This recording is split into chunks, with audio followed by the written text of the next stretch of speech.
கிறிஸ்துவுல் பிரியமானவர்களே, இயேசுவின் நாமத்தில் உங்களை வாழ்த்துகிறேன். இன்றைய தின தியானத்துக்காக எடுத்துக்கொள்ளப்பட்ட வசனம் சங்கீதம் 33 அதிகாரம் 18 வசனம். செய்தியின் தலைப்பு, யாருக்கு கிருபை கிடைக்கும்? அல்லேலூயா. தமக்கு பயந்து தமது கிருபைக்கு காத்திருவர்களின் ஆத்மாக்களை மரணத்திற்கு விலக்கி விடுவிக்கவும் என்று இங்கே வாசிக்கிறோம்.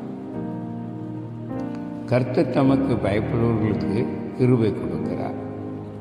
நாம் அவருக்கு பயந்து வாழ்ந்தால் கர்த்தர் அவருடைய கிருபையை நமக்கு தருவார். அவருக்கு பயப்படுபவர்கள் மேல் கர்த்தர் கிருபை இருக்கிறது. அவர் கிருபையாய் இருப்பார் என்று நாம் பார்க்கிறோம். அவருக்கு பயந்து அவருடைய கிருபை பெற்றுக்கொள்ள அவர் சமூகத்தில் காத்திருக்கும்போது அவருடைய கிருபையினால் மகிழ்ந்து களி கூற செய்வார். அவருடைய கிருபையை பெற்றுக்கொள்ள காத்திருக்கிறவர்களின் ஆத்மா மரணத்துக்கு விலக்கி விடுவிப்பார் என்றும், பஞ்சத்தில் அவரோடு கூட இருந்து காப்பார் என்றும், கர்த்தருடைய கண்கள் அவருக்கு பயப்படுபவர்களின் மேல் நோக்கமாயிருக்கும் என்றும் வேதத்திலே நாம் வாசிக்கிறோம். கர்த்தர் தமது கிருபை அவர்களுக்கு கொடுப்பதாகவும் விளங்க செய்வதாகவும் இங்கு வாசிக்கிறோம். சங்கீதம் 32 அதிகாரம் 10 வசனத்தில் வாசிக்கும் போது, கர்த்தரை நம்புகிறவனை கிருபை சூழ்ந்து கொள்ளும். கர்த்தரை நம்புகிறவர்களுக்கு கர்த்தர் தமது கிருபையை கொடுத்து கொண்டே இருப்பார் என்று சங்கீதம் 33:22 வசனத்தில் வாசிக்கிறோம். கர்த்தாவே, நாங்கள் உம்மை நம்பியிருக்கிறபடினால் உமது கிருபை எங்கள் மேல் இருப்பதாக என்று சொல்லி சங்கீதக்காரன் செய்வதை பார்க்கிறோம். கர்த்தரை நாம் எந்த அளவில் நம்புகிறோமோ, எந்த அளவுக்கு கர்த்தர் நமது கிருபை நமக்கு தருவார், அந்த அளவுக்கு நாம் நம்ப வேண்டும்.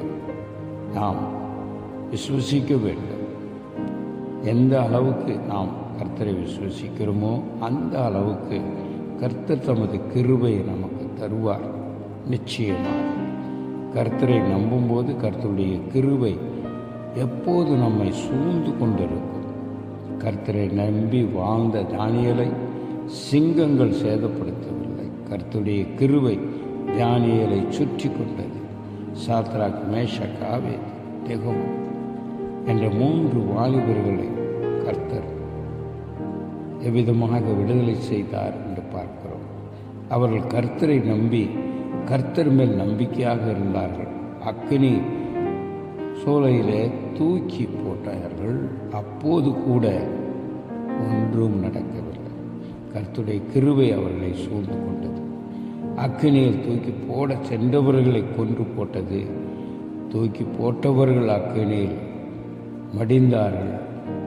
ஆனால் அக்கினியில் உலாவிக் கொண்டிருக்கக்கூடிய கர்த்தருடைய கிருபை இந்த சகோதரர்கள் கூட இருந்தது என்று பார்க்கிறோம்.